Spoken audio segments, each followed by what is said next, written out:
Assalamualaikum warahmatullahi wabarakatuh.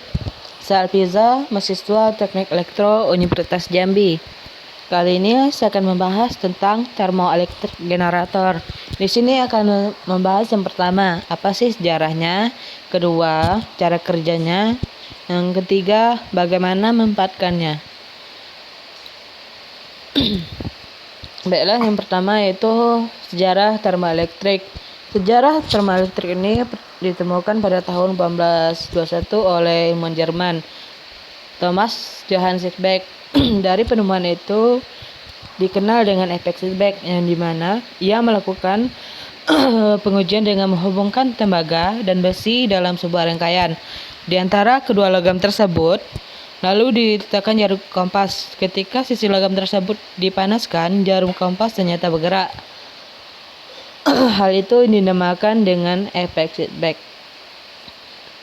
Setelah penemuan Seebeck, selanjutnya dikembangkan oleh Jean Charles Filter untuk melihat kebalikan dari fenomena tersebut.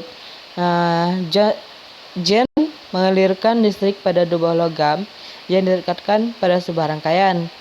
Lalu arus listrik dialirkan, terjadi penyerapan panas pada sambungan kedua logam tersebut, dan pelepasan panas pada sambungan yang lainnya. Pelepasan dan penyerapan panas ini saling bergerak begitu arus dibalik. Penemuan yang terjadi pada tahun 1934 ini dikenal dengan efek Filter yang diambil dari nama Jean Charles Filter sebagai penemunya.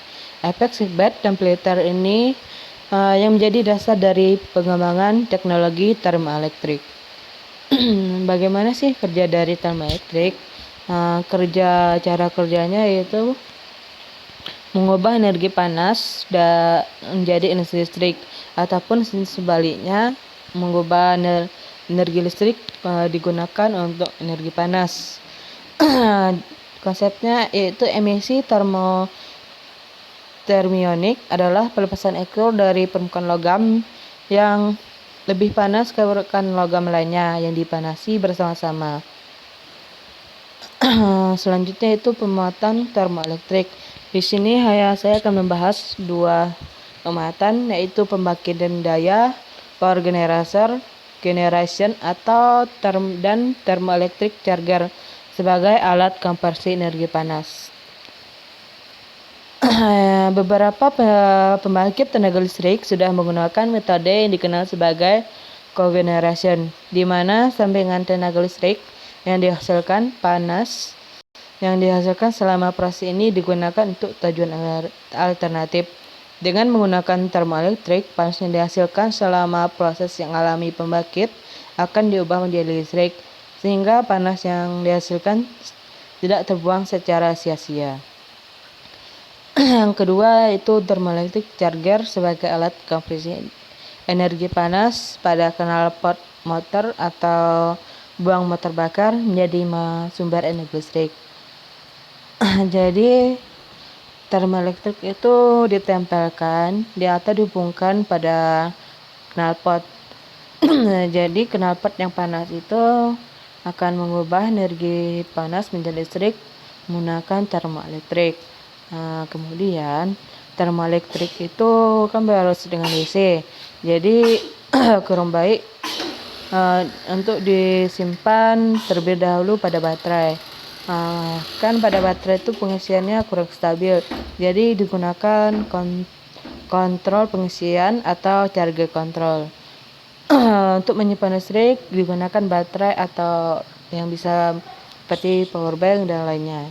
Tegangan yang disimpan pada baterai selanjutnya dapat digunakan untuk pengisian ulang, recharger, power bank, baterai HP, gadget, dan lain-lain. Demikian presentasinya. Nanti akan dilanjutkan dengan video pengaplikasian secara langsung. Ini akan menjelaskan bagaimana penerapan atau pengaplikasian menggunakan termoelektrik, menggunakan panas dari knalpot motor yang setelah dipanaskan beberapa menit sampai sekitar 30 menit. Masa 15 menit. Yes. Di sini kan saya akan menggunakan IC L7 805. Kenapa saya menggunakan ini? Karena output dari termoelektrik ini 12 volt. Jadi tidak LED 5 volt ini tidak akan nyala bila disambungkan dengan 12 volt. Maka saya perlu menurunkan tegangannya menggunakan IC. Baiklah, saya akan mengaplikasikannya.